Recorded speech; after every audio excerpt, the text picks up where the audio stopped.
I know that we have not gathered here to hear me or to have a speech from. Everybody is waiting for the disbursement of the enrollment certificate, and they wanted to go back home also as early as possible. Because when I was of your age, my aim was only to get my enrollment certificate and go to my home immediately.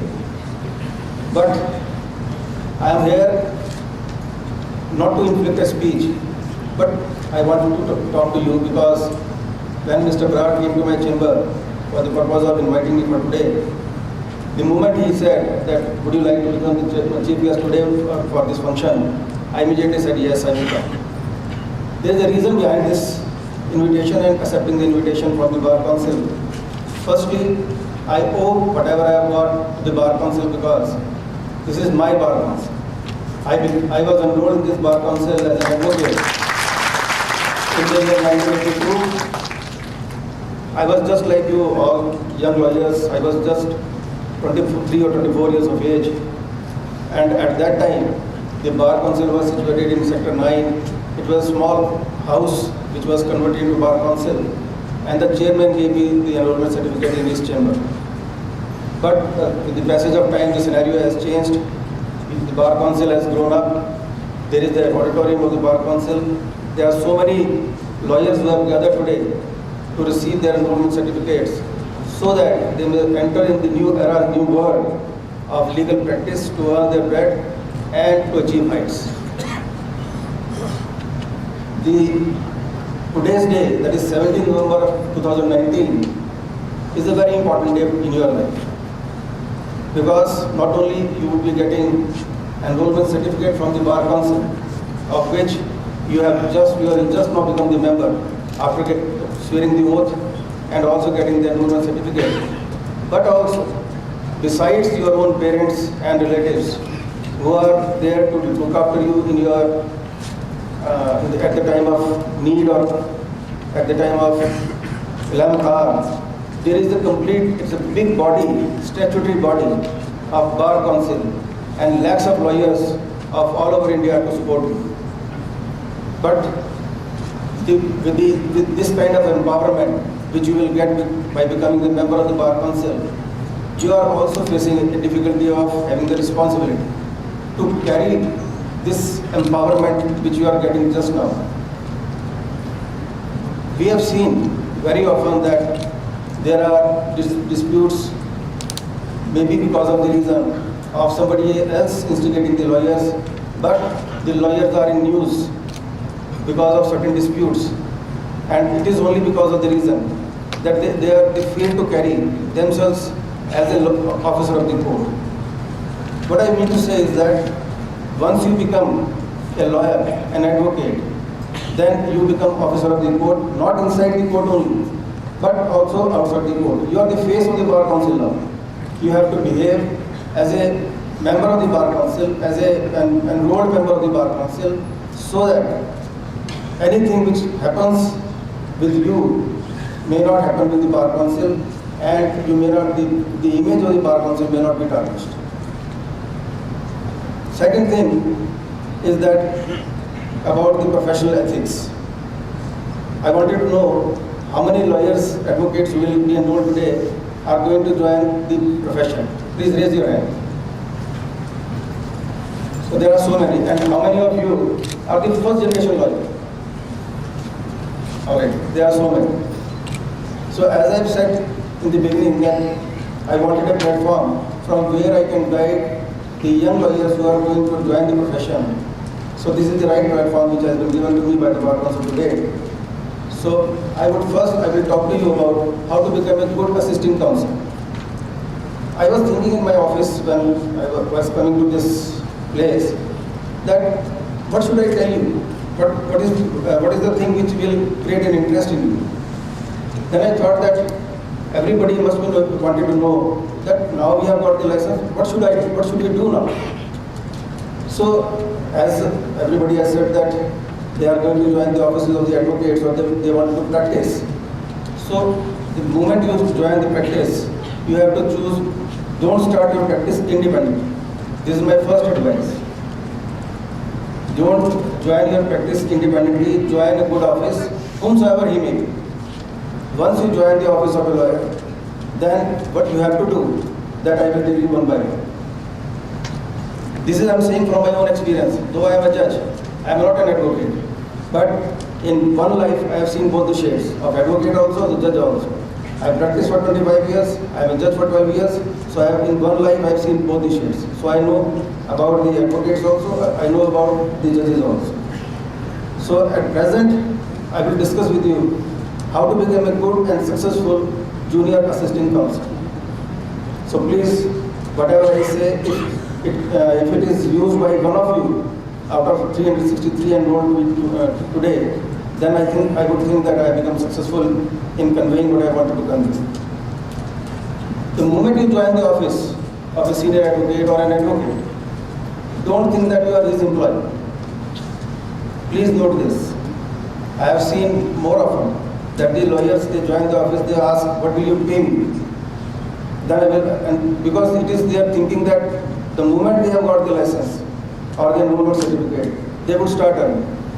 You would start earning when you know the trick of trade. So when you join the office of an advocate, don't think that you are an employee of the office. Think you are the part of the office. This is your office and you are a part of the office. Second thing, there are many complaints. Young lawyer says that my senior is not telling me anything, he is not teaching me. There is no senior, no advocate teach anybody. You are a student yourself and you are a teacher to yourself. You have to teach yourself. You have to see what is happening in the office, how your senior work, how your senior prepare the draft cases, how your senior argue the court cases in the court. This is the process of learning. Nobody is going to teach you anything. So in case you join and you feel that nobody is teaching me, so I am frustrated, don't be frustrated. There is no holiday for the lawyer. It is your profession. You cannot bunk classes like students. You cannot bunk offices like students. You have to go to the office every day, and the best junior assisting counsel would be the one who will leave the office in the end. There should be a competition amongst the junior lawyers that I will go in the end. I will come in the beginning, at the first, and I will leave at the end. Fourth is, you must develop the rapport with the staff of the office. Sometimes we have seen that they feel little and small that it is the job of the Munshi, why should I do it? In the beginning of a new counsel, whatever Munshi ji or clerk of the office does, you have to learn. I have learned lot many things from a Munshi only. For the first thing he taught me is how to shed my arrogance. And the arrogance is that I have become an advocate and he is only a Munshi. How can he teach me? He is the person only who will teach you how to prepare the file, how to file the case, कितने रुपए की ticket लगेगी, कैसा form लगेगा, कैसे क्या करना है, everything he will teach you. So once you have to develop a rapport with the office of the staff office. Then this is also a matter of concern that some junior lawyers or assisting lawyers, they leak the secrets of the office. You are in the office, it is your office. Your senior is just like your father.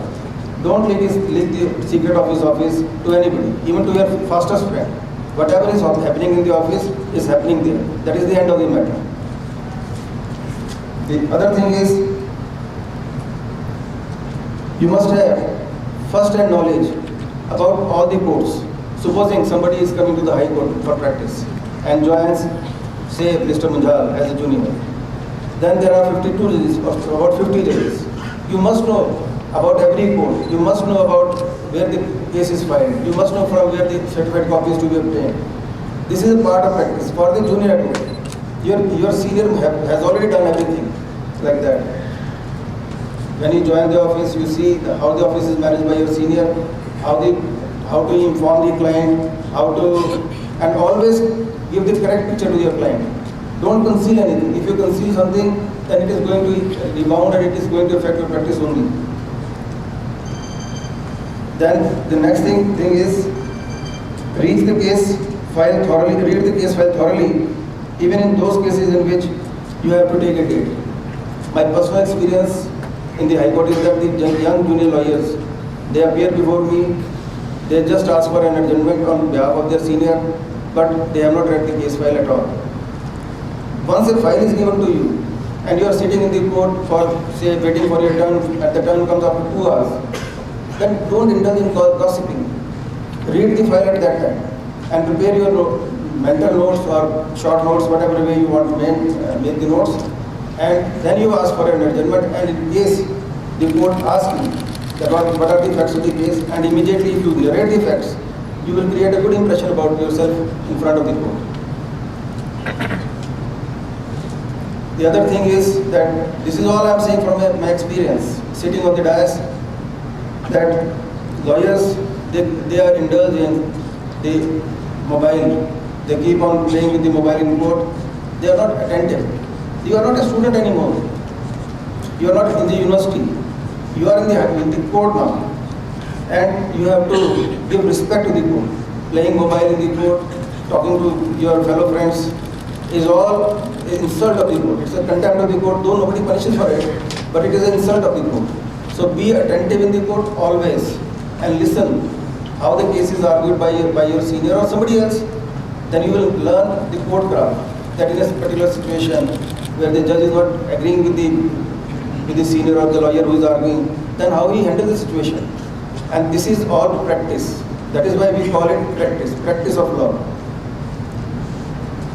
The most important thing which I think I should tell you is about keeping a copy or a diary. It is like that. Nobody will tell you, I am giving you this idea because I have done it. If a case is given to you by your senior, say a civil case is given or a criminal case is given, then that case in which you have to take a date even, prepare, note down the facts of that case in your copy, the copy which you have maintained at home, and whatever judgments you have searched for and against, mention those judgments also in that.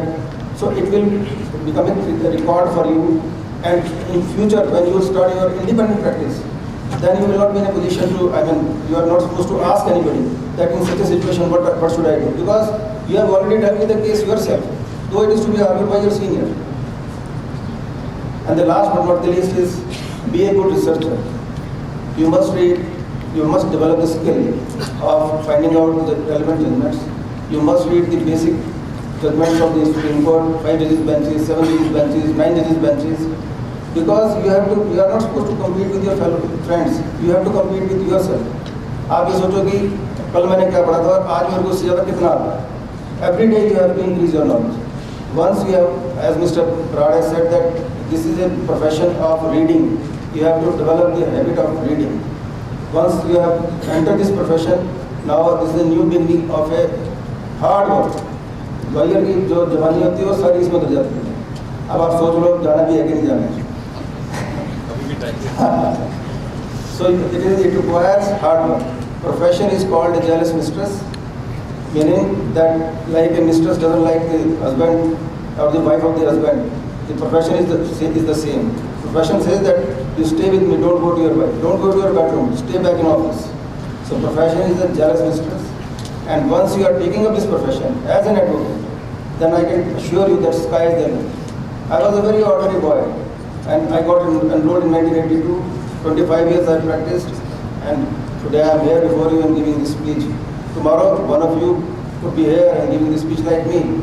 Provided you have worked hard and proved yourself before the persons who have to take you to the heights. So with these few things, I hope I have not said anything which is unpalatable to anybody. So with these few things, I wish you all a bright future, a successful life as an advocate and as a responsible citizen of this India. Thank you very much.